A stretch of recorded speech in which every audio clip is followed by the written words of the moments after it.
Children. No. Whoa. They were performing acts of friendship, I guess. Throwing kisses around the room. Welcome to our Wednesday evening fireside. Now, I knew it was going to be special tonight, because our young adults have planned the next 4 firesides. And we know them, and he will get a proper introduction. But much to my joy and Jim's joy, we have a surprise guest tonight who should have let us know he was coming. He is Billy Roberts. He is the national treasure of the Baha'is of the United States of America. And in a few minutes he will give an opening prayer. But having served on the National Spiritual Assembly with Billy for all these years, it's like having my brother come visit me finally. We miss him. He's been the most outstanding treasure in the history of the faith. And friends all over the United States know who he is because he travels all the time around the United States. But while on the NSA, his dear wife, Betty, a wonderful teacher, used to make us special delicacies. And all the way from Illinois, he's brought a lemon pound cake made by Betty. Break time. So he'd be welcome by himself, but bringing the lemon pound cake is very special. John, you gave a great talk. Thank you all for coming. And we're also privileged tonight. We have two musicians, not one. Our dear Betty Ford, and Jamie Finley, who let him in without his guitar. So, toward the end of our fireside, we will have Betty play for us first, and Jamie end our fireside. But for those who may not know, we're here every Wednesday of every week of every year since 1961. We're always here to learn together a little bit about the Baha'i Faith, the world's fastest growing religion, from the northernmost tip of Greenland to the southernmost tip of Chile, every continent on the face of the earth. What do Baha'is believe? I should say, first of all, no matter how brilliant this young man is, and he's really brilliant because his sister is married to my son. So.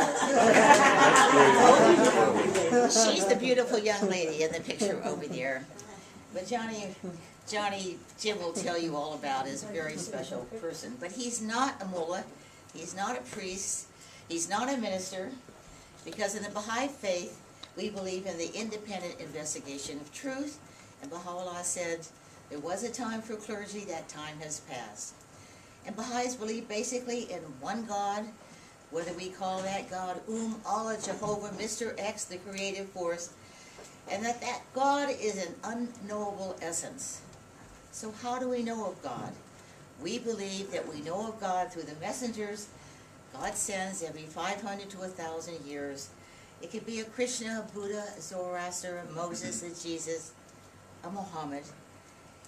And they come progressively. And the latest in this series of messengers to tell us what God wants us to do are 2 messengers of God. One who took the title of the Bab, who said in 1844, I have come to pave the way for one whom God will make manifest. And then in 1863, a man who took the title Baha'u'llah said, I am the one expected by all the religions of God. Now, Jim and I were raised in the Christian faith. I knew we were looking for the return of Christ. I did not know the other religions were looking for the return of their messenger. And here Baha'u'llah says, I am that one. And frankly, when we were law students going to firesides, Jim said to me one night, it's either the greatest fraud perpetrated on mankind, but what if it's true? We obviously found out it was true. And Baha'u'llah says, that the spiritual teachings of all the messengers are the same. They all teach the fatherhood of God and the brotherhood of man, the power of prayer, the golden rule, the immortality of the soul. But since we've been growing up, at the time of Jesus, they thought if you walked 30 miles, you'd fall off the flat earth. The social teachings have progressed, and Baha'u'llah says, of course, independent investigation of truth. It's possible because in this age, we will have universal education. Not just material education, but spiritual education. And I always recall the time I was with Mrs. Sadat, then the wife of the president of Egypt, and she said to me, I was in Dean of the law school, Dean, you have universal education in the United States, and yet you have a high rate of crime, a high rate of juvenile delinquency, a high rate of divorce. Is that what universal education brings? I said, oh no, Mrs. Sadat. Baha'is believe we should have spiritual and material education. That children ought to be taught, all people ought to be taught, how to know and to love God, and how to carry forward an ever-advancing civilization. And this is the day and age for the equality of women and men. Now they all laugh because it took me time to learn how to do this. Texang Lee, a wonderful Baha'i from Thailand, made this for me. And in the Baha'i writings it said men and women are like the two wings of a bird. The one is male, the other is female. Unless both wings are strong, the bird cannot fly heavenwards. But if you note, you cannot take the right wing and put it in the left socket. They have separate and unique qualities. Sure, men and women should have equal pay and equal education and so forth.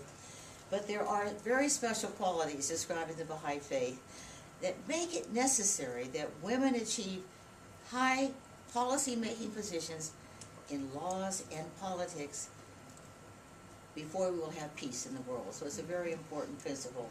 Another social principle, science and religion go hand in hand.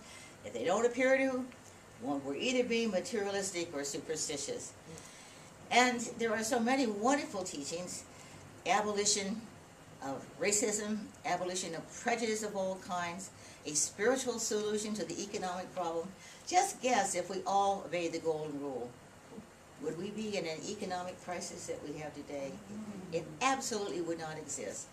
And Billy knows a lot about economics and money and treasury, so he's a resource tonight in case Johnny needs a resource, which he probably will. Baha'u'llah speaks about the need for a world federation of nations, a world executive, a world judiciary, a world legislative system, and a need for a universal auxiliary language. But the prime principle of the Baha'i Faith is the oneness of the world of humanity. This is why Wednesday is the favorite day of the week for Jim and for me. Because before I was a Baha'i, I would no more have dreamed of having this beautiful, diverse audience here to help me increase my own spirituality, to learn more about why I'm here and where I'm going. And so it's a very precious night for us. Without more, I don't want to impinge upon Johnny's time, but we're going to have an opening prayer sung by Billy Roberts. At National Assembly meetings, we used to love to have Billy sing a prayer. And then Jim will give a proper introduction to our presenter tonight.